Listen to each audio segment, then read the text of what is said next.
সাঘাটায় তৃণমূল পর্যায়ে অর্থনৈতিক ক্ষমতায়নে নারী উদ্যোক্তাদের বিকাশ সাধন প্রকল্পের আওতায় ২৫ ফেব্রুয়ারি রোজ মঙ্গলবার উদ্যোক্তাদের উদ্বুদ্ধকরণ কর্মশালা ও প্রশিক্ষণ ভাতার চেক বিতরণ অনুষ্ঠান অনুষ্ঠিত হয়েছে। উপজেলা মিলনায়তনে উপজেলা নির্বাহী কর্মকর্তা ইসাহাক আলীর সভাপতিত্বে বক্তব্য রাখেন গাইবান্ধা জেলা প্রশাসক চৌধুরী মোয়াজ্জেম আহমদ।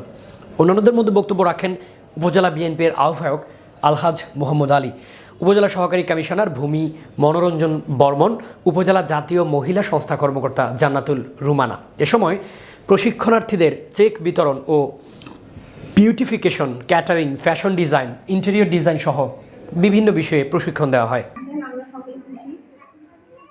আমাদের স্যার এখানে 300 মেয়ে উপস্থিত আছে স্যার।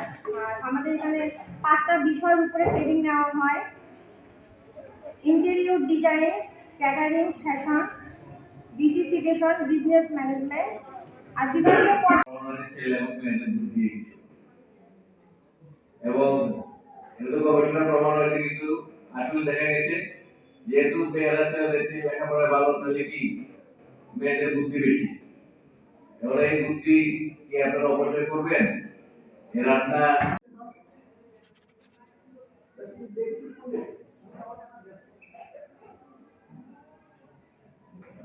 অনুষ্ঠান শেষ হতে পারে, আপনারা নিজের মতো চলতে পারবেন।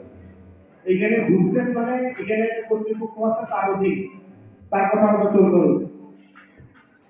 বিতরণ করবেন আমাদের প্রধান অতিথি প্রশাসক সাহেব। আপনারা যে তাদের লিপ্ত আছেন, আমরা আশা করবো আমাদের যে